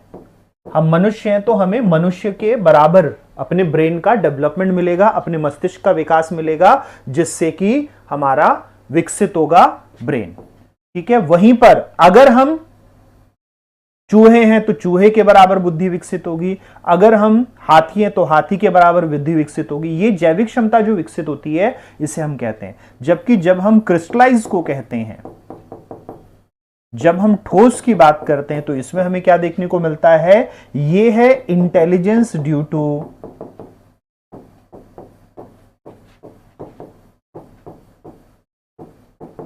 लर्निंग एक्सपीरियंसेस, कहेंगे due to experiences, learning and training. तो जो हम ठोस बुद्धि की बात करते हैं, या हम यहां पर बात करते हैं क्रिस्टलीकृत की, हम क्रिस्टलीकृत बुद्धि की बात करते हैं, तो ये है अनुभव, अधिगम तथा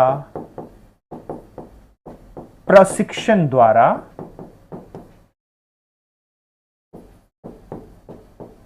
उत्पन्न बौद्धिक क्षमता।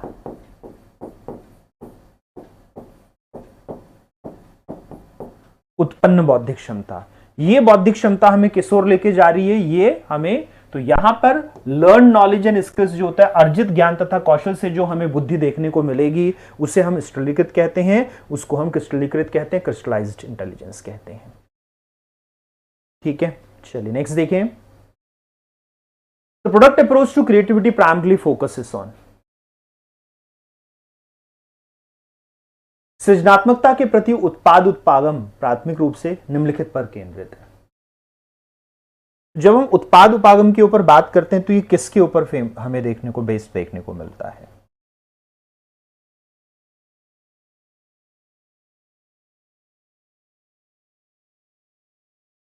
जब हम उत्पाद उत्पादन के ऊपर बात करते हैं तो ये किस पे बेस्ड हमें देखने को मिलता है,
तो बिल्कुल यहां पे हम क्या देखते हैं, यहां पे हम देखते हैं जो हमारे पास 4 पीस थ्योरी है रोड्स की जो हमें 4 पीस थ्योरी देखने को मिलती है, यहां पर ये 4P थ्योरी के ऊपर बात हो रही है। यहां पे किसके ऊपर बात हो रही है, यहां पे हमारी 4P थ्योरी के ऊपर बात हो रही है। और 4P हमें कौन कौन देखने को मिलता है, P for person, P for person हमें देखने को मिल रहा है, P फॉर प्रोसेस हमें देखने को मिल रहा है, P फॉर प्रेस हमें देखने को मिल रहा है, और P फॉर प्रोडक्ट हमें देखने को मिल रहा है। ये 4 P हमें देखने को मिलते हैं, ये 4 P हमें देखने को मिलते हैं। व्यक्ति, प्रक्रिया, प्रेस तथा उत्पाद। और ये क्वेश्चन इसी प्रोडक्ट अप्रोच के ऊपर है, ये इसी। तो जब हम रोड्स के क्रिएटिविटी थ्योरी को देखते हैं, 4 पीस थ्योरी को, तो यहां पर इसके ऊपर बात हो रही होती है।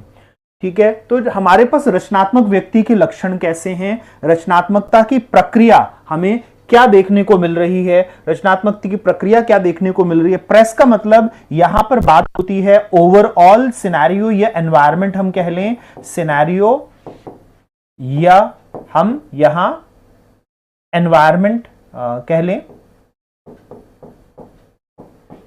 यानी उसकी स्थिति कैसी है, या फिर हम कहें कि हमारा क्रिएटिव वातावरण है कि नहीं है, इसको हम प्रेस कहते हैं। और फिर हम किस चीज को बना रहे हैं, तो व्हाट टाइप ऑफ पीपल, किस प्रकार के व्यक्ति, पर्सन हो गए, हाउ एनवायरमेंट, तो ये प्रेस हो गया। How do people arrive at, ये हमें प्रोसेस देखने को मिल गया। What is considered to be creative, सृजनात्मकता किसे माना जाए, तो इसे हम प्रोडक्ट कहेंगे। ये चारों हमारे पास क्या है, ये 4P है। पहला है पर्सन, एनवायरमेंट शेप क्रिएटिविटी, ये है press. How do people arrive eight creative ideas, ये हमें देखने को मिल रहा है प्रोसेस। और लास्ट वाला हमें देखने को मिला प्रोडक्ट, उत्पाद। ये 4 हमें देखने को मिलते हैं, यही हमें देखने को मिल रहे हैं चारों 4 पीस जो कि रोड्स 1961 के प्रोसेस में हमें देखने को मिलते हैं। चलिए नेक्स्ट देखें। The central aspect of rational thinking involves, तार्किक चिंतन के केंद्रीय पक्ष में क्या क्या शामिल होता है। हम केंद्रीय पक्ष में अगर देखें तो हमें क्या क्या शामिल देखने को मिल रहा है जब हम बात करते हैं किसकी, जब हम बात करते हैं क्रिएटिविटी की।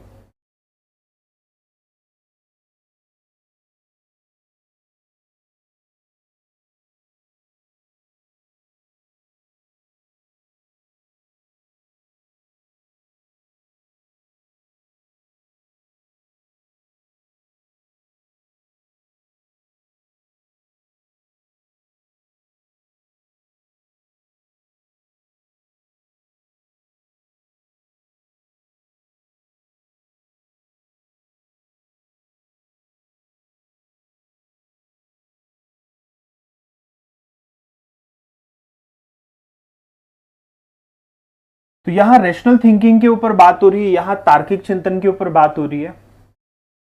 ठीक है, तो तार्किक चिंतन के हमारे पास 2 हमें स्वरूप देखने को मिलते हैं।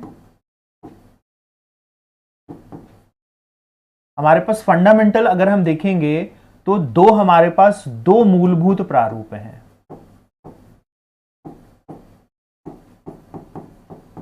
कौन से, एक हमारे पास आता है इंडक्टिव रीजनिंग आगमन और दूसरा डिडक्टिव रीजनिंग निगमन।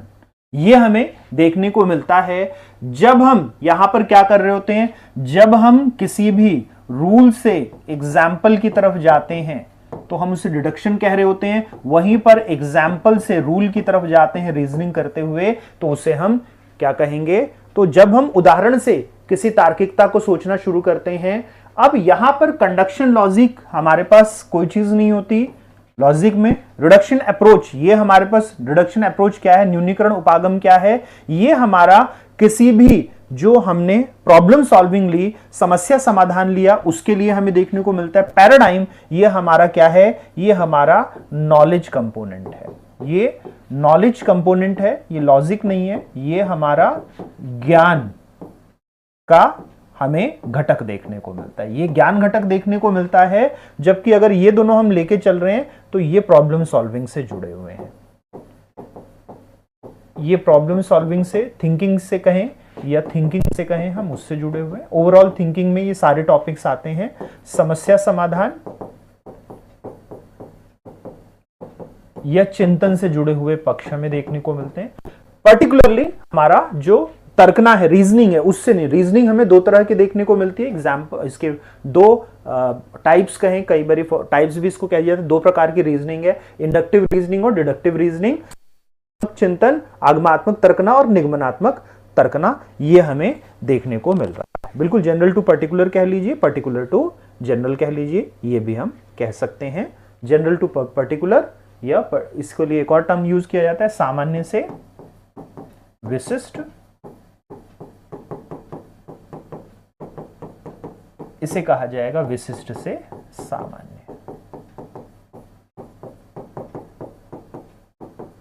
दो तरह से हम रीजनिंग या लॉजिक को देखते हैं, दो तरीके से रीजनिंग या देखते हैं। तो इन्होंने कहा गिलफोर्ड ने दिया था, नहीं गिलफोर्ड ने नहीं दिया था, ये हमारे पास ग्रीक फिलोसफर्स का माना जाता है। ये अगर हम देखें तो ये हमारे पास ग्रीक फिलोसफर्स का माना जाता है, प्लेटो का ये माना जाता है, ये प्लेटो का माना जाता है, मूल रूप से प्लेटो का दिया गया है। और जब भी हम लॉजिक पढ़ते हैं तो प्लेटो से शुरू करते हैं। इसको बेसिस बनाकर क्रिएटिविटी को और थिंकिंग को एक्सप्लेन किया था गिलफोर्ड ने, बेसिस बनाया था प्लेटो की थ्योरी को। ठीक है, प्लेटो के रीजनिंग के रूप में माना जाता है। आंसर यहां पे बी हो गया। Step by step interaction of operating a mechanical gadget. Step by step को अभी बताया मैंने, स्टेप बाय स्टेप को क्या कहा जाता है, जल्दी से 5 सेकंड से ज्यादा का समय नहीं लेंगे। Step by step thinking, step by step thinking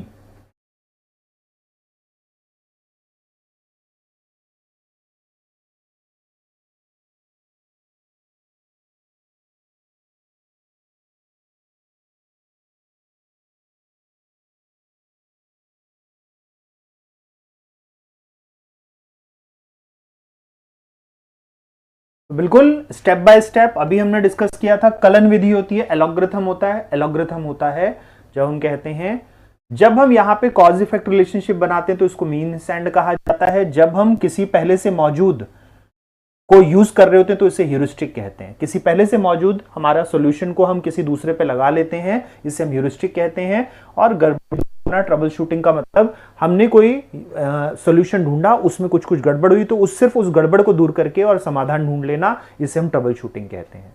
कोई पहले हमने प्रयोग किया, उसमें जहां जहां गड़बड़ रह गई सिर्फ उसके ऊपर फोकस करके जब हमने काम किया तो इसको ट्रबल शूटिंग कहेंगे। Making a reference to a respected person believed to be well informed when one's own logic reasoning is weak is called.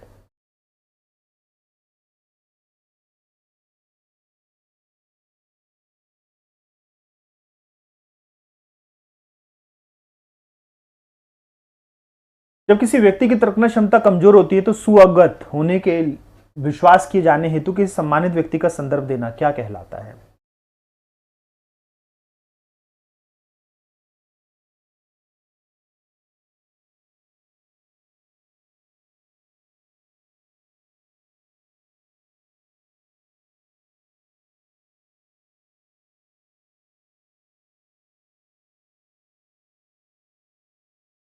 जो हमारे पास अवेलेबल सॉल्यूशन होता है उसको हम किसी सिचुएशन में किसी प्रॉब्लम के लिए लगाते हैं, इसे ह्यूरिस्टिक कहते हैं। खोज प्रवृत्ति होती है, हम विभिन्न समाधानों में से अपना समाधान खोजते हैं। तो बिल्कुल जब हम किसी भी रिस्पेक्टेड पर्सन के रेफरेंस को यूज करके सॉल्यूशन देते हैं, जब हम किसी भी सुअवगत या विद्वान व्यक्ति के, सम्मानित व्यक्ति के आधार पर हम देते हैं तो इसे अपील टू अथॉरिटी कहा जाता है, इसे प्राधिकार आग्रह कहा जाता है, इसे प्राधिकार आग्रह कहा जाता है, इसे प्राधिकार आग्रह कहा जाता है।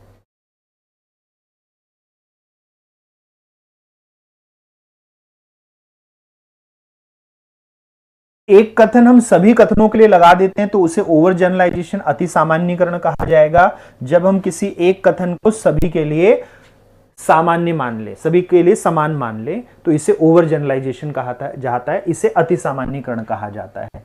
वहीं पर जब हम किसी एक कथन के बाद दूसरे कथन से तीसरे कथन होते हुए अपने समाधान पर पहुंचते हैं, लेकिन उसमें जो समानता है वो त्रुटिपूर्ण होती है, उसमें हमें क्या देखने को मिलता है, जो हमने इक्वल कंपोनेंट्स लिए हैं, समान घटक लिए हैं, ये समान कारक लिए हैं, वो गलत हैं। जब हम समान कारक गलत लेते हैं तो ये फॉल्स एनालॉगी हो जाता है, ये असत्य सादृश्य हो जाता है। वहीं पर अगर हम बिना कोई तर्क ना दिए एक ही बात को बार बार रिटोरिक तौर पर कर रहे होते हैं, बार बार दोहरा रहे होते हैं, तो इसे कहा जाता है चक्रीय ढंग से तर्क वितर्क। इसे चक्रीय ढंग से तर्क वितर्क कहा जाता है, जिसमें रिटोरिक होता है, एक ही बात को बार बार अलग अलग तरीके से दोहराना होता है, एक ही बात को बार बार अलग अलग तरीके से, अलग अलग पैराफ्रेज करके बात कह के दोहराना, इसे हम आर्गुइंग इन सर्कल्स कहते हैं। ये सब फैलेसीज हैं, ये सब हमारे तर्क भ्रम है।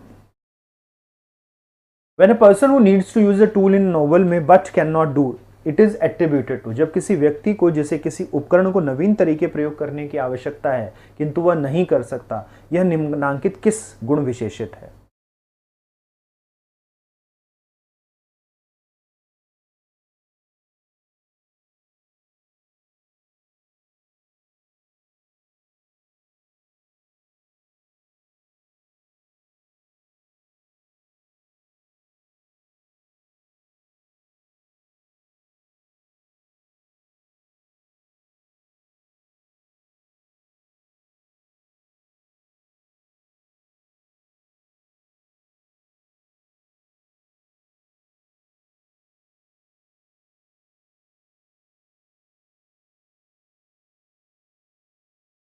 जब किसी व्यक्ति को जिसे किसी उपकरण को नवीन तरीके प्रयोग करने की आवश्यकता किंतु वह नहीं कर सकता, तो जब वो कोई नया हमें देखने को मिले और उसे वो प्रयोग नहीं कर पा रहा, जब वो उसे प्रयोग नहीं कर पा रहा, तो ये हमें क्या देखने को मिलेगा? ये हमें देखने को मिलेगा कि क्या उसकी रुचि की दिक्कत है? रुचि की दिक्कत नहीं है, क्योंकि उसको नया तरीका चाहिए और नया तरीका उसे नहीं मिल रहा, उसे नवीन तरीका नहीं मिल पा रहा। तो जब नवीन तरीका कोई व्यक्ति नहीं कर पाता तो इसे हम फंक्शनल फिक्सनेस कहते हैं, प्रकार्यात्मक आवधता कहते हैं, जहां पर व्यक्ति हमेशा क्या कहेगा? जहां पे व्यक्ति रूढ़ि या परंपरागत तरीका इस्तेमाल करेगा।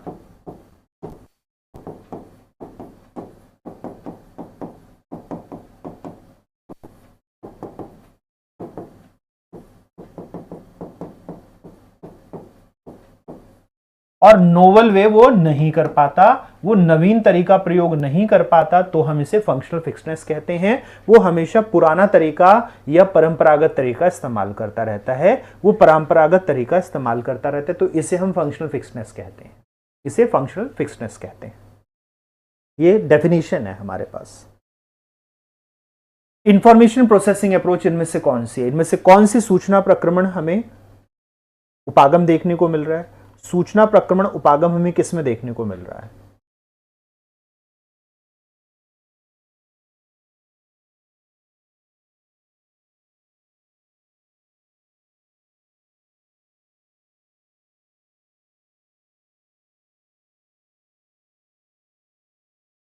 तो ओवरऑल सक्सेस ये हमारे पास ह्यूमनिस्टिक है, ये मानवतावादी है। स्ट्रक्चर ऑफ इंटेलिजेंस और फंक्शंस ऑफ इंटेलिजेंस की हम बात करते हैं, तो स्ट्रक्चर ऑफ इंटेलिजेंस हमारी फैक्टर थ्योरी हो गई, सॉरी स्ट्रक्चरलिज्म हो गया ना, अगर पुराना देखें।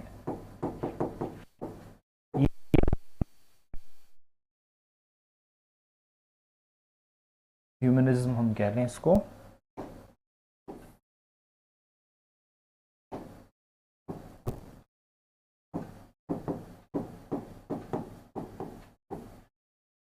फिर फंक्शंस ऑफ इंटेलिजेंस, ये हमारा फंक्शनलिज्म है।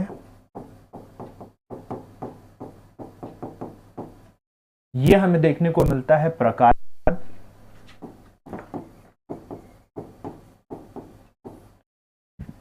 ये हमें प्रकार्यवाद देखने को मिलता है। तो जब हम सक्सेस इन लिविंग की बात करते हैं, जीवन में समग्र सफलता, तो ह्यूमनिज्म हो गया। स्ट्रक्चर और फंक्शन तो नाम से ही आ गया, संरचना संरचनावाद, प्रकार प्रकार्यवाद। और प्रोसेसेस जब हम बात करते हैं तो ये है इंफॉर्मेशन प्रोसेसिंग, तो ये हमें देते हैं इंफॉर्मेशन प्रोसेसिंग अप्रोच। ये इंफॉर्मेशन प्रोसेसिंग है, ये सूचना का प्रसंस्करण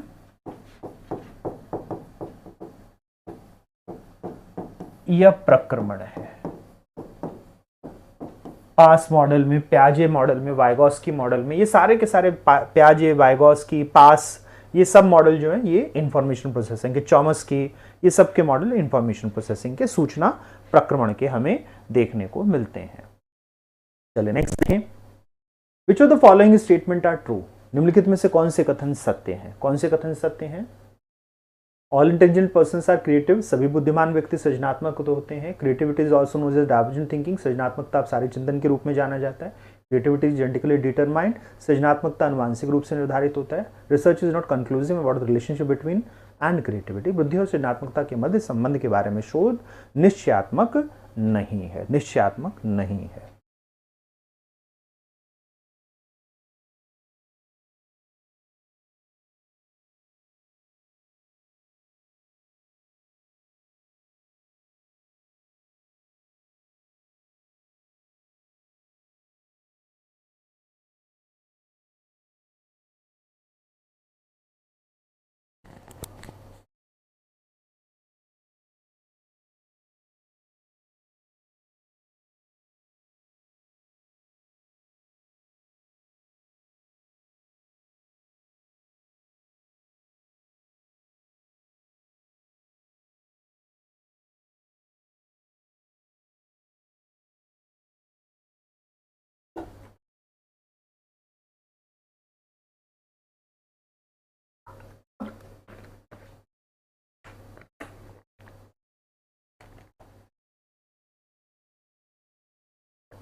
चलिए इसको देखें तो हमें क्या चीज देखने को मिलती है।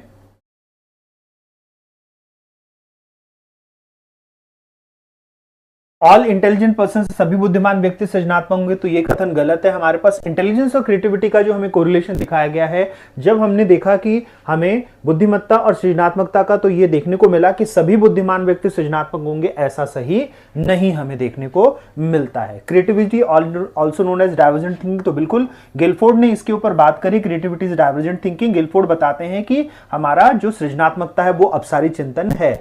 क्रिएटिविटी इज जेनेटिकली डिटरमाइंड, इसके ऊपर कोई हमें साक्ष्य नहीं मिला कि क्रिएटिविटी का जीन से कोई लेना देना है।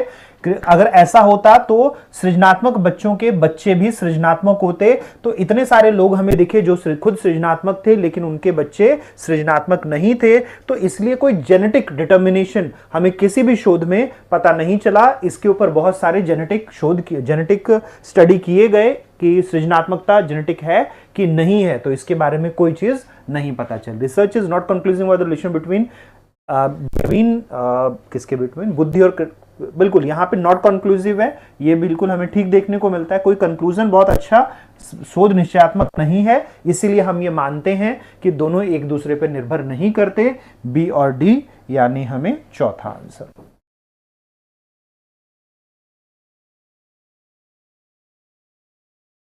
चलिए नेक्स्ट देखिए।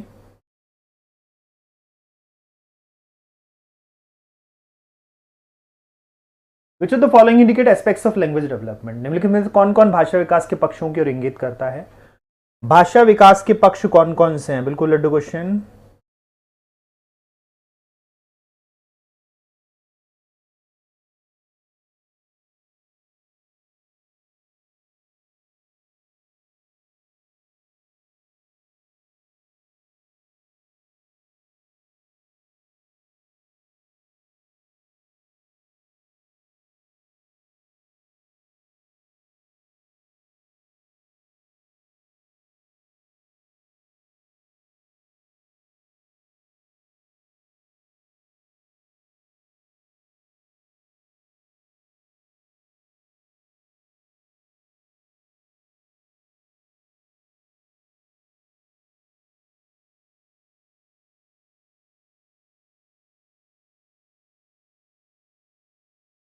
चलिए देखिए यहां पे, तो जब हम इसके ऊपर बात करते हैं तो हमें क्या चीज देखने को मिलती है? हमें देखने को मिलता है प्रैग्मेटिक्स हमारे पास है, कहां पर हम किस किस तरह से भाषा का प्रयोग करते हैं, यानी जो हमारे पास कॉन्टेक्स्ट होता है, भाषा का संदर्भ होता है, यह हमें इससे पता चलता है।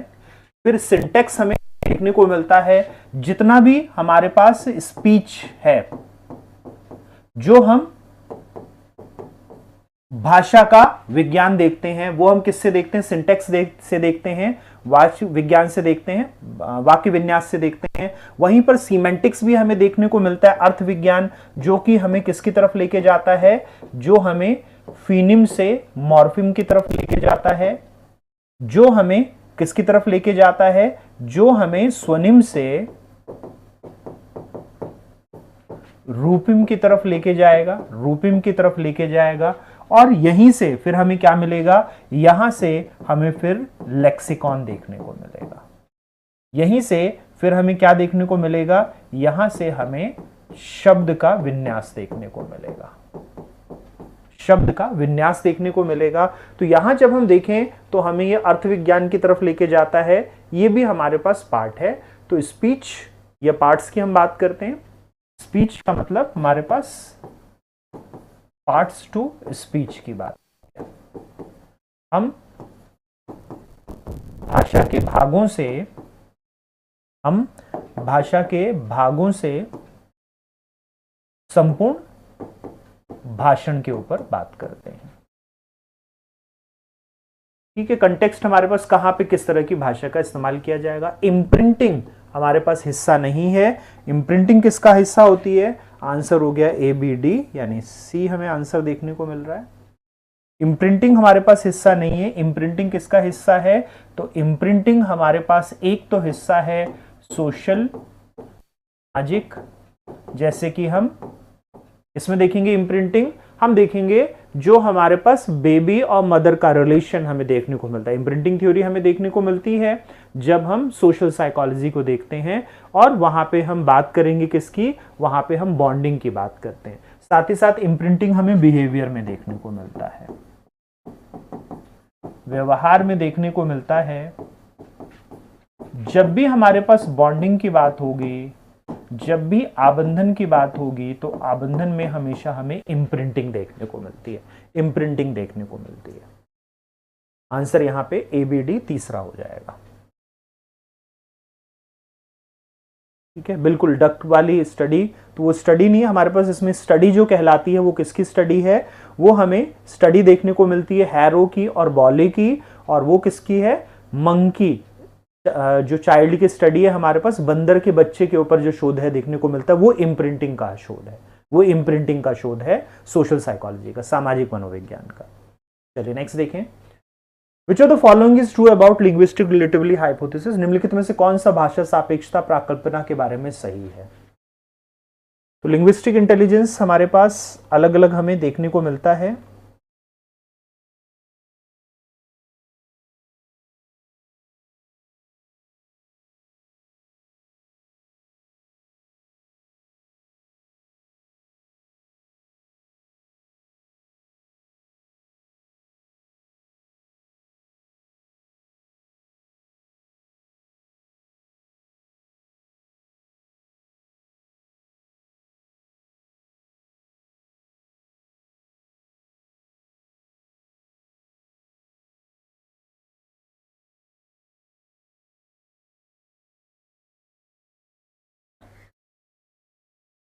तो जब हम लिंग्विस्टिक रिलेटिव हाइपोथेसिस की बात करते हैं तो हमें क्या देखने को मिलता है, ये लैंग्वेज की रिलेटिविटी की बात करता है, ये भाषा की सापेक्षता की बात करता है, ये भाषा की सापेक्षता की बात करता है।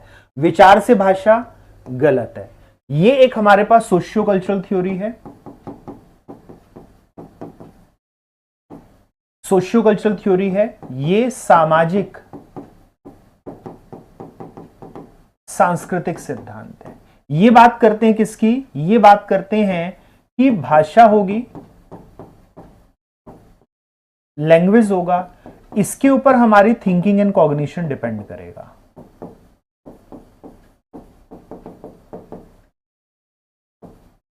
इसके ऊपर चिंतन और संज्ञान निर्भर करता है। जैसे हम वाइगॉस्की को देखते हैं, हम कुसॉफ को देखते हैं, हम वाइगॉस्की को देखते हैं, कुसॉफ को देखते हैं, तो ये सब किसके ऊपर बात कर रहे हैं, ये बात कर रहे हैं कि भाषा से हमारा चिंतन और संज्ञान चलता है। तो यानी थॉट प्रोड्यूसेस लैंग्वेज, चिंतन भाषा का उत्पन्न करता है। ये कॉग्निशन रिलेटिविटी है, ये संज्ञान की सापेक्षता है, ये संज्ञान की सापेक्षता है। लैंग्वेज शेप्स परसेप्शन और अंडरस्टैंडिंग, ये बिल्कुल ठीक है। भाषा ही शेप करेगी थिंकिंग और कॉग्निशन को, सब कुछ को। लैंग्वेज डिटरमाइंस थॉट, ये भी ठीक है। Language, thinking and language interact नहीं, इंटरेक्शन के ऊपर भी बात नहीं करते, ये परस्पर प्रभाव के ऊपर बात नहीं करते, वो फिर हमारे पास अलग कंसेप्ट है। ये तीसरा कंसेप्ट आता है इंटरेक्शनिस्ट थ्योरी, ये तीसरा कंसेप्ट आ गया। तीन थ्योरी है, एक है लिंग्विस्टिक रिलेटिविटी, दूसरी है कॉग्निटिव रिलेटिविटी, तीसरी है इंटरेक्शनिस्ट। तीन अप्रोच होते हैं इसमें स्टडी के, तीन उपागम है पढ़ने के, इसको अध्ययन करने के। एक भाषा का से चिंतन चलेगा, दूसरा चिंतन से भाषा चलेगी, तीसरा दोनों की अंतरक्रिया से संज्ञान बढ़ेगा। तो तीनों हमारे तीन अप्रोच हैं। यहां पे हमसे लिंग्विस्टिक पूछा गया, तो लिंग्विस्टिक में हमें सेकंड और थर्ड देखने को मिले बी आंसर। ठीक है, तीनों अप्रोच समझ में आ गए। एक लिंग्विस्टिक अप्रोच है, एक कॉग्निटिव अप्रोच है, एक इंटरेक्शनिस्ट अप्रोच है।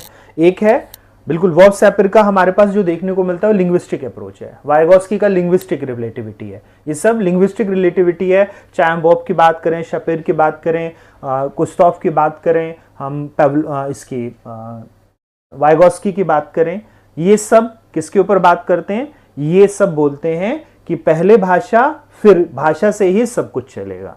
वहीं पर जब आप ब्रूनर की बात करते हैं, चॉम्स्की की बात करते हैं, पियाजे की बात करते हैं, वो कॉग्निटिव रिलेटिव हाइपोथेसिस देते हैं। या क्राशन की बात करते हैं, फिर हमें देखने को मिलता है ब्राउन की बात करें, ये सब बात करते हैं किसकी? पहले कॉग्निशन फिर लैंग्वेज आती है। वहीं पर फिर इंटरेक्शनिस्ट अप्रोच हमारे पास, बंदूरा बात कर रहे हैं या फिर टॉलमैन बात कर रहे हैं, ये इंटरेक्शनिस्ट थ्योरी देते हैं। ये दोनों के इंटरेक्शन से मानते हैं। स्किनर इंटरेक्शनिस्ट है। मैच करने के लिए कहा गया है। लड्डू क्वेश्चन है, फटाफट बताएं। बिल्कुल लड्डू क्वेश्चन है, बिल्कुल बेसिक क्वेश्चन, फैक्चुअल क्वेश्चन पूछा गया है।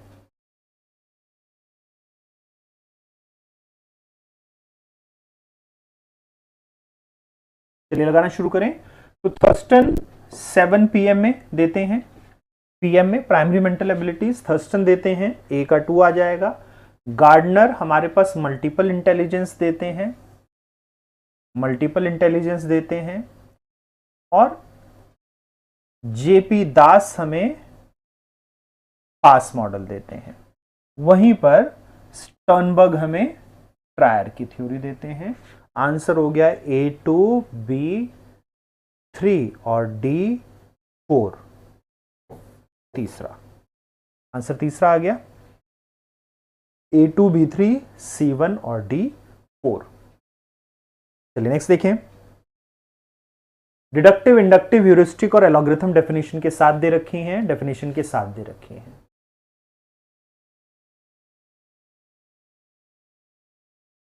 जनरल टू स्पेसिफिक, सामान्य से विशिष्ट की ओर। जनरल टू स्पेसिफिक दे रखा है, सामान्य से विशिष्ट दे रखा है, तो क्या हो गया हमारे पास? सामान्य से विशिष्ट, इसे हम क्या कहते हैं? इसे हम डिडक्टिव रीजनिंग कहते हैं। सामान्य से विशिष्ट, विशिष्ट से हमें सामान्य दे रखा है, स्पेसिफिक टू जनरल, तो विशिष्ट से सामान्य दे रखा है, तो ये हो गई इंडक्टिव।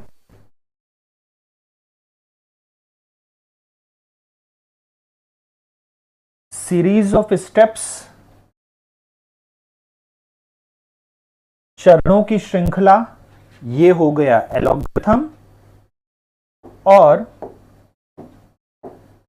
ह्यूरिस्टिक, स्वानुभविक शोध, ये हो गया हमारे पास जो हमारे कॉग्निटिव सॉल्यूशंस हैं उनको हम यूज कर लेते हैं। संज्ञानात्मक सरल उपाय हैं उनको हम अनुमान से लगा देते हैं। तो आंसर आ गया A1 B3, A1 B3। कोई भी नहीं है इसमें से, ठीक है।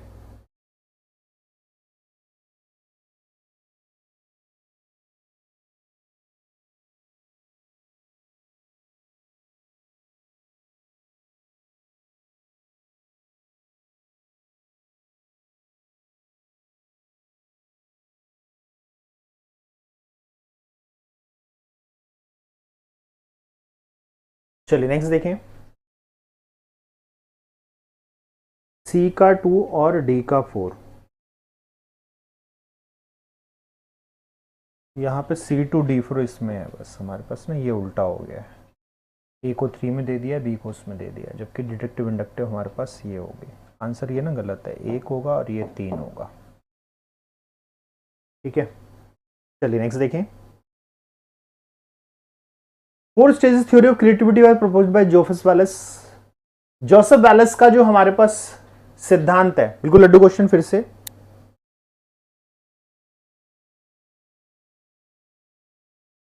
जोसेफ वैलेस के हमें जो देखने को मिल रहे हैं, बिल्कुल लड्डू क्वेश्चन।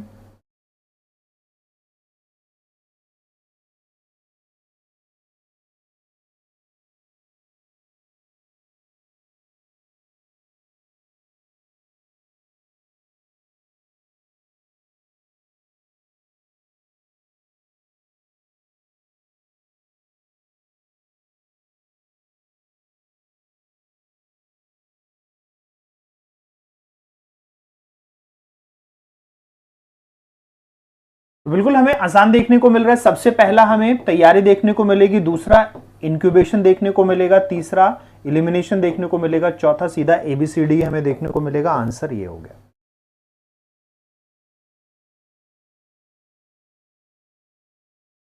बिल्कुल नेट में हर बार ही पूछा जाएगा क्योंकि वो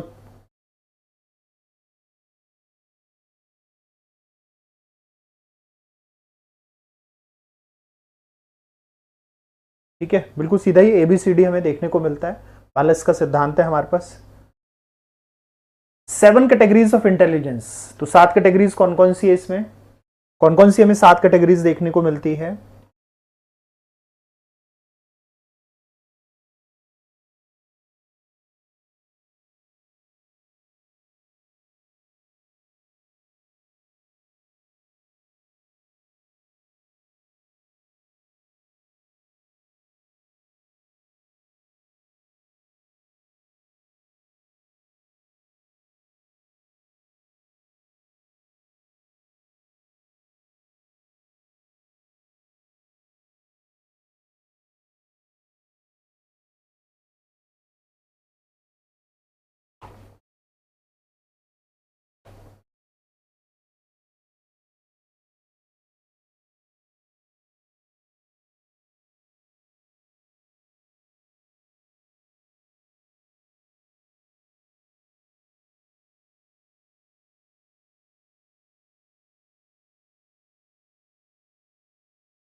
कोई सा एक लगा दो। तो बिल्कुल लिंग्विस्टिक इंटेलिजेंस हमारे पास है, कॉन्टेक्चुअल इंटेलिजेंस नहीं है, म्यूजिकल इंटेलिजेंस है, एक्सपेरिमेंटल इंटेलिजेंस नहीं है और मैथमेटिकल इंटेलिजेंस है। तो आंसर यहां पे हमारे पास दोनों रहेंगे, दोनों आंसर रहे ना, ए सी है हमारे पास। चलिए नेक्स्ट क्वेश्चन को देखें। लड्डू क्वेश्चन था लैंग्वेज डेवलपमेंट, नेटिविस्ट अप्रोच कौन सा है हमारे पास, आनुवांशिक दृष्टिकोण या जिसे हम नेटिविस्ट अप्रोच कहते हैं, वो कौन सा है हमारे पास।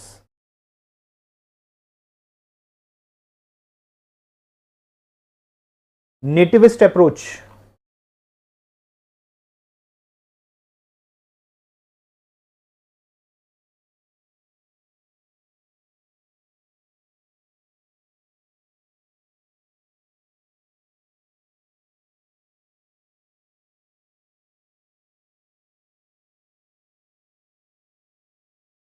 तो नेटिविस्ट अप्रोच जो कि हमारे पास किसके द्वारा दी गई थी, चॉम्स्की के द्वारा दी गई थी।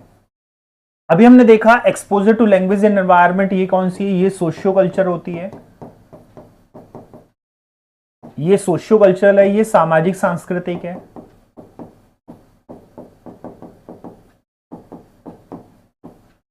जबकि कॉग्निशन से हमें देखने को मिलेगा, उस कॉग्निशन में हमें एक नेटिविस्ट अप्रोच देखने को मिलेगा, तो ये इसलिए नहीं है।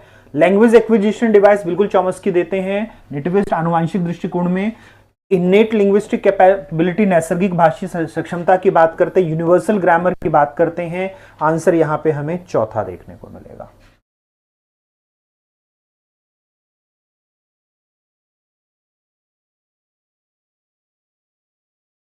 Match the following, logarithm, heuristic, analogy और convergent thinking. Match the following, इसको मैच करिए फिर से। लॉगरिथम स्टेप बाय स्टेप,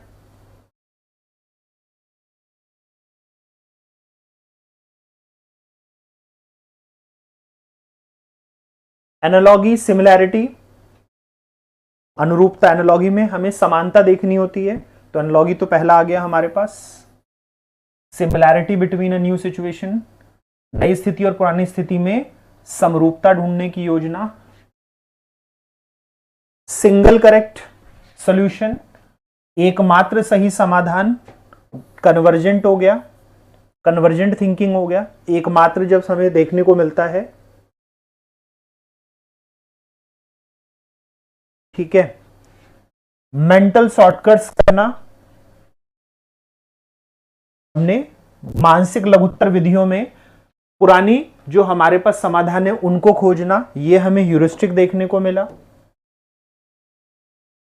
और एल्गोरिथम में यहां पर स्टेप्स ना देकर फिक्स सेट ऑफ रूल्स का दे दिया गया। ये भी कई बार हम कहते हैं एक नियमों का एक नियत समुच्चय होता है जिसमें स्टेप बाय स्टेप बताया गया होता है। तो ये हमें क्या देखने को मिल रहा है, ये एल्गोरिथम देखने को मिल रहा है।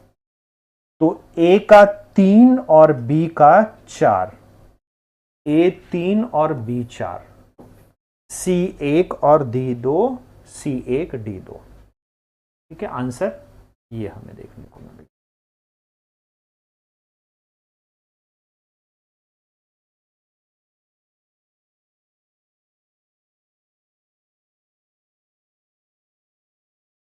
ठीक है साथियों, तो ये था आज का सेशन। उम्मीद करता हूं आप लोगों को रिवीजन करने में इससे सहायता मिली होगी। बहुत सारी नई नई चीजें आपने सीखी होंगी और बहुत सारी पुरानी चीजों का आपने किया होगा रिवीजन। तो कल यूनिट 7 के साथ मैं प्रस्तुत रहूंगा। कल यूनिट 7 का सेशन रहेगा। कल थोड़ा सेशन रहेगा जल्दी, तो आप सब लोग तैयार रहिएगा जल्दी के सेशन के लिए। ठीक है, तो जितने साथी अभी तक जुड़े हैं और इसको लाइव देख रहे हैं, अभी तक अगर लाइक नहीं किया है तो लाइक कर दीजिएगा वीडियो को, और अपने साथियों में अपने ग्रुप्स में शेयर भी किया कीजिए वीडियो को। तो अब मिलूंगा आप सभी लोगों से विदा। शुभ रात्रि, गुड नाइट, शब्बा खैर। नेक्स्ट क्लास में होगी फिर से मुलाकात। फिर मिलेंगे साथियों। जय हिंद।